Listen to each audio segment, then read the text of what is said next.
ఉత్తరాంధ్ర రాజకీయాల్లో మరో కీలక పరిణామానికి తెరలేచింది.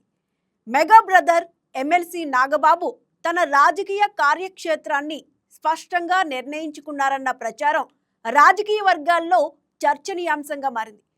ఇప్పటి వరకు రాష్ట్ర రాజకీయాల్లో నాగబాబు పాత్ర ప్రధానంగా వ్యూహాత్మకంగా పరిమితంగానే కనిపించింది. కానీ తాజా ప్రచారం ప్రకారం నాగబాబు తన రాజకీయ కార్యక్షేత్రంగా ఉత్తరాంధ్రను ఎంచుకున్నారు. అందులోనూ ఉత్తరాంధ్ర చివరి జిల్లా అయిన శ్రీకాకుళం జిల్లాను ఎంపిక చేయడం విశేషంగా మారింది. ఇంతకీ ఆయన టార్గెట్ ఏంటి? సాధారణంగా రాజకీయ నేతలు తమకు ఇప్పటికే పట్టున్న ప్రాంతాలని ఎంచుకునే ప్రయత్నం చేస్తారు. అలాంటి పరిస్థితిలో శ్రీకాకుళం లాంటి సంప్రదాయ రాజకీయ క్షేత్రాన్ని నాగబాబు ఎంచుకోవడం సాహసోపేత నిర్ణయంగా విశ్లేషకులు అభివర్ణిస్తున్నారు. శ్రీకాకుళం జిల్లాలోనూ నాగబాబు దృష్టి పెట్టిన నియోజకవర్గం జిల్లాకు ముఖద్వారంగా పరిగణించే ఎచ్చెర్ల అసెంబ్లీ నియోజకవర్గం. వ్యూహాత్మకంగా చూస్తే ఎచ్చెర్లకు రవాణా, పరిశ్రమలు, పట్టణ విస్తరణ వంటి అంశాల్లో కీలక ప్రాధాన్యం ఉంది.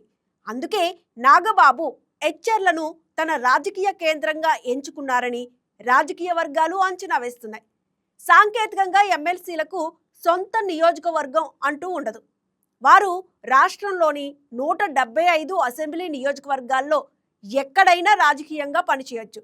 ఆ స్వేచ్ఛను వినియోగించుకుని నాగబాబు ఎచ్చెర్లను ఎంచుకున్నారని సమాచారం. ఇకపై నాగబాబు నిర్వహించే అధికారిక కార్యక్రమాలు, ప్రోటోకాల్కు సంబంధించిన ఫార్మాలిటీస్ అన్నీ ఎచ్చెర్ల కేంద్రంగానే జరిగే అవకాశం ఉందని చర్చ జరుగుతోంది. మరోవైపు నాగబాబు ఎచ్చెర్లను తన రాజకీయ స్థావరంగా ఎంచుకోవడంపై కూటమి పెద్దలు కూడా సమ్మతి తెలిపారని తెలుస్తోంది. టీడీపీ, జనసేన, బీజేపీ కూటమిలో ఇలాంటి నిర్ణయాలు పూర్తి అవగాహనతోనే తీసుకుంటారని రాజకీయ వర్గాలు చెబుతున్నాయి. అందుకే ఈ నిర్ణయానికి ముందే కూటమి స్థాయిలో చర్చలు జరిగాయని అంచనా వేస్తున్నారు. ఎమ్మెల్సీగా నాగబాబుకు లభించే నిధులు కానీ లేదా ప్రభుత్వం తరపున మాట్లాడి తెచ్చే నిధులు కానీ ప్రధానంగా ఎచ్చెర్ల అభివృద్ధికే వినియోగించనున్నారని ప్రచారం జరుగుతోంది. దీంతో ఎచ్చెర్లలో ఇన్ఫ్రాస్ట్రక్చర్, స్థానిక సమస్యల పరిష్కారం వంటి అంశాలపై నాగబాబు ఫోకస్ పెరుగుతుందని అక్కడి నాయకులు భావిస్తున్నారు. ఇక రాజకీయంగా అత్యంత ప్రాధాన్యమైన అంశం నాగబాబు 2029 అసెంబ్లీ ఎన్నికల్లో ఎచ్చెర్ల నుంచి పోటీ చేయాలని భావిస్తున్నట్టు తెలుస్తోంది. అందుకే ఈ దిశగా అడుగులు వేస్తున్నారని బలమైన ప్రచారం సాగుతోంది. కొద్ది నెలల క్రితం నాగబాబు ఎచ్చెర్లలో పర్యటించి స్థానిక నాయకులతో సమావేశం కావడం కూడా ఈ ప్రచారానికి బలం చేకూర్చింది. అది కేవలం సాధారణ పర్యటన కాదు అన్న అభిప్రాయం అక్కడి రాజకీయ వర్గాల్లో ఉంది. ప్రస్తుతం ఎచ్చెర్ల నియోజకవర్గంలో బీజేపీ ఎమ్మెల్యేగా ఈశ్వర్రావు ఉన్నారు. కూటమి పొత్తులో భాగంగా ఆ సీటు ఆయనకు దక్కింది. అయితే భవిష్యత్తులో నాగబాబు జనసేన తరపున ఎచ్చెర్ల నుంచి పోటీకి దిగితే ఆ సీటును ఆయనకు ఇవ్వడంలో టీడీపీ పెద్దలకు ఇబ్బంది ఉండదని రాజకీయ వర్గాలు చెబుతున్నాయి.